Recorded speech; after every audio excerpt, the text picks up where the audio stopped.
Hello everyone. This week I've been asked to talk about relationships.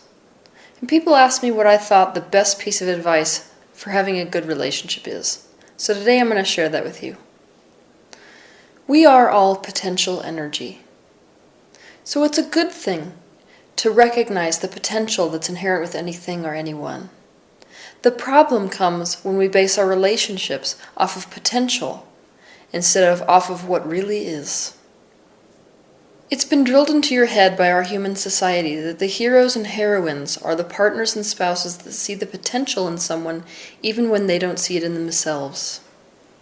Society would have you believe that those partners and spouses are the very reason that they make it to their goals. This is not an accurate portrayal. These spouses are not in love with what their lovers could be. They are actually in love with what the person is. Here's an example. You may have watched the movie Time Traveler's Wife. Made me cry so hard I couldn't see straight. Society would have you believe that Claire is a heroine because she sticks by Henry's side despite how difficult it is to be married to someone who disappears, sometimes for weeks at a time, before your very eyes, and mostly at inopportune moments. Society would have you believe that she stays by his side for the promise or the potential that someone can cure this genetic disorder that causes him to spontaneously time travel. But this is not the case. The only reason Claire did not end up divorcing Henry is because despite the difficulty of being left alone with no notice whatsoever, she fell in love with Henry as a time traveler. She fell in love with who he is and what he is. We all see these stories during the Olympics, of an athlete who's surrounded by a spouse or by a partner or by a family member who stuck by them regardless of how hard it was to struggle, and now they have a gold medal. Society would have you believe that the reason that these relationships worked is because that spouse or partner or family member believed in them and believed in the potential for the gold medal even when they didn't have the gold medal. But this is also not the case. The truth is, the spouse, partner, or family member may have had faith in the athlete's ability. But what they were actually in love with was who the athlete was right then and there. So sticking with the example of the athlete, the spouse of the athlete, that is a happy spouse, is not in love with them because of the potential of them being a gold medalist one day. They are in love with them because of their drive and ambition and how tight they hold to a dream. With or without a gold medal, this is who they are, so the spouse can be happy right here and now, regardless of whether the promise of a gold medal comes true or never comes true. The only way that a relationship will ever be enjoyable is if the love of who somebody is right here and now outweighs the promise of who they could be. The only way a relationship will work out long term is if you have fallen in love with who they are right now.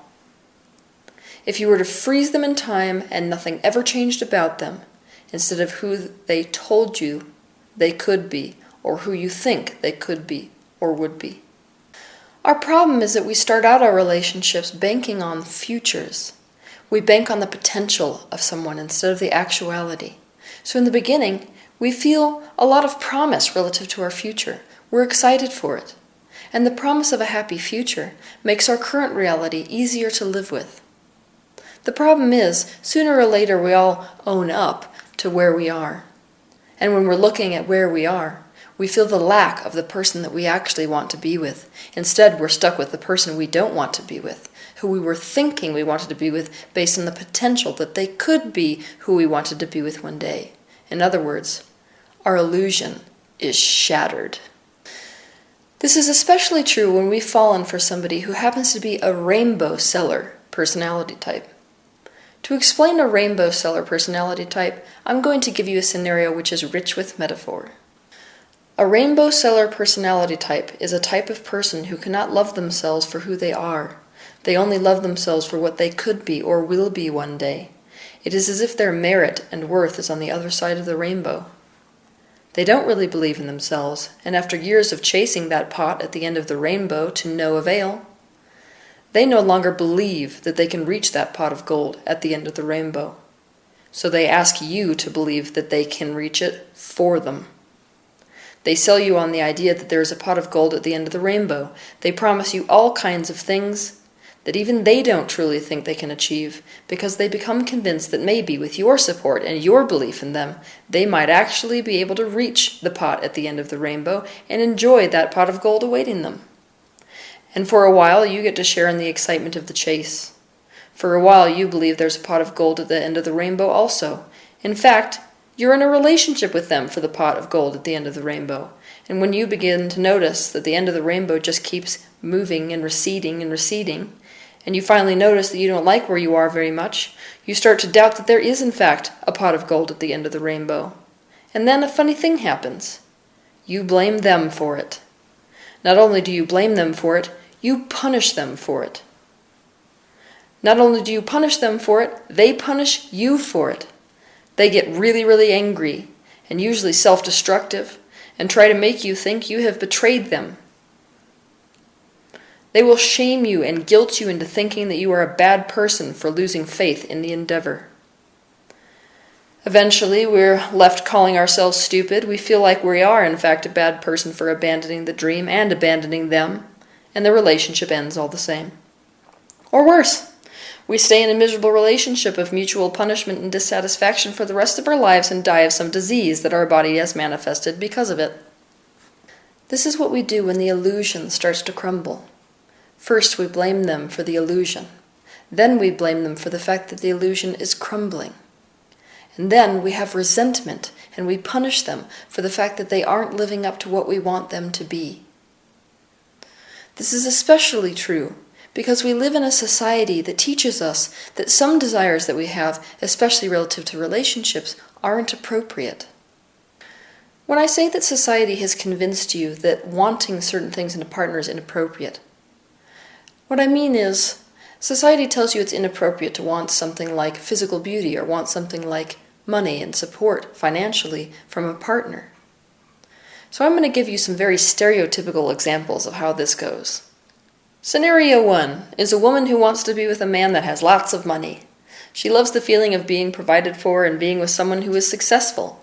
But society tells her that this is a shallow and therefore inappropriate desire. Society calls her a gold digger. So she does not hold out for a wealthy man. Instead, she settles for men with no money, but whom promise her that they will have money and will financially support her. She settles for men that sell her rainbows. She does not realize that these men would not actually prioritize money if they were left to their own devices. Instead, they're trying to gain money for her. Eventually, she will realize that they are getting nowhere, because the motivation doesn't come organically from within these men. It comes entirely from her. She starts to feel duped. She begins to vent her frustrations about them and lose faith in them. And the men begin to feel resentful because they realize that she does not love them for who they are right here and now. She, quote-unquote, only wants them for money, which isn't the case. It's just that she's fallen in love with the potential of what they could be one day instead of what they are. And she still wants the kind of man that she wants, which just so happens to be a wealthy man. Scenario 2 is a man that wants to be with a woman who is physically gorgeous. He loves the feeling of getting butterflies in his stomach when he's near her. He loves the feeling of other men giving him props for being with such a beautiful woman. But society says that this is an inappropriate desire. Society calls him a dick or a misogynist. So he does not hold out for a physically attractive woman. Instead, he settles. He settles for women who have some attractive qualities about them, but he spends his time trying to get her to join exercise programs or trying to get her hair done. He finds himself watching other women who he finds beautiful when his partner is there, and in turn she feels unappreciated and ugly. He subscribes to pornography websites because he has no sex drive relative to the woman that he's supposed to be in a long-term relationship with. He is dissatisfied. He begins to vent his frustrations about her, and she becomes resentful. She believes that she is worthless because she isn't pretty enough, which is not the case. It's just that he has fallen in love with the potential of what she could look like one day, and not what she really looks like right now. And he still wants what he wants, which just so happens to be a drop-dead gorgeous woman. But perhaps the most prominent way that we exhibit this tendency is relative to people who have problems. We like to get into relationships or stay in relationships with people because of the potential that one day they might stop beating us. We like to get into relationships or stay in relationships based on the potential that one day they might get off drugs. We like to get into relationships and stay in relationships based on the potential that one day they might be happy. But we haven't really owned up to the fact that we don't want to be in a relationship right now with a person that has those problems. The only reason we're staying in this relationship or getting into it is because of the promise that this person could be different, because of the promise that their problems could be solved one day. We're in love with an illusion, not with what is. Because you can't force yourself to not want something that you want, it is impossible for you to convince yourself not to want what you want in another partner. To do this is to buck the current of your own expansion. It is our desires which are fueling the expansion of this universe, and that's the purpose of life itself. But it just so happens that those of us who have a difficulty with getting into relationships based on what is, those of us who instead get into relationships based on potential, is that most of us think it's either inappropriate to want what we truly want, or we feel like we don't deserve what we really want. The person who you want to be with is the person who is already what you want before you came into their life. That's how to know that the desire to be that thing comes organically from within them, instead of a desire to be what you want them to be. We fall into this trap easily when we have insecurity relative to ourselves, when we have self-worth issues. Those of us with self-worth issues will knock ourselves over to become what someone else wants us to be, instead of really being ourselves and allowing ourselves to end up in a relationship with someone who actually would love us for exactly who we are, instead of trying to bend and cater ourselves to what someone else wants us to be.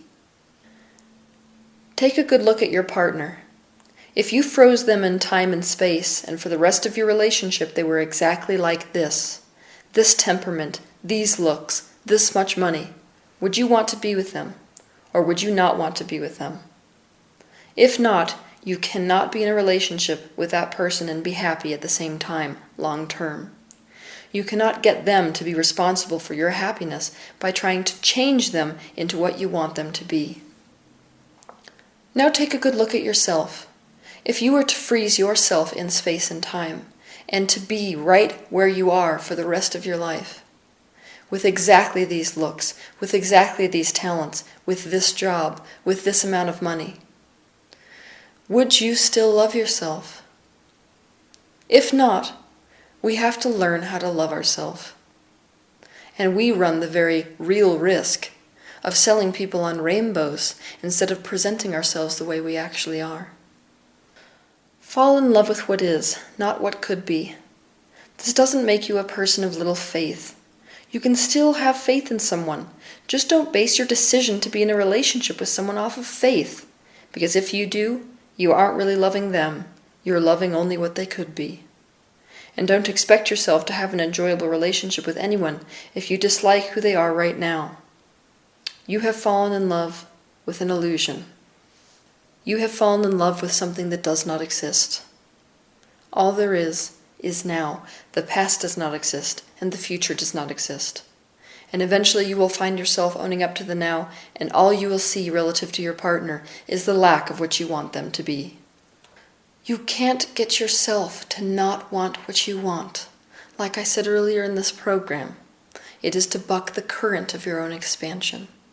The best that you can do is to try to figure out why you want the things that you want. Because doing that brings you closer to your truest desires. Doing that brings you closer to the very desire which you have expressed. And no matter what society says, you can want whatever it is that you want. It is appropriate to want anything that you want in a partner. And if anyone tells you otherwise, it's because they have an insecurity relative to what you want. Either they don't think they are those things, or they don't want you to want those things so you can be with them instead. Most people in society would rather tell you that you shouldn't desire what you desire, so that they don't feel bad about themselves and invalidated. And take it from me, falling in love with the potential of what somebody could be is a recipe for relationship disaster. And think of it this way.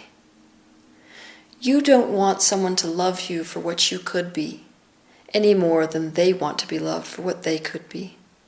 Have a good week.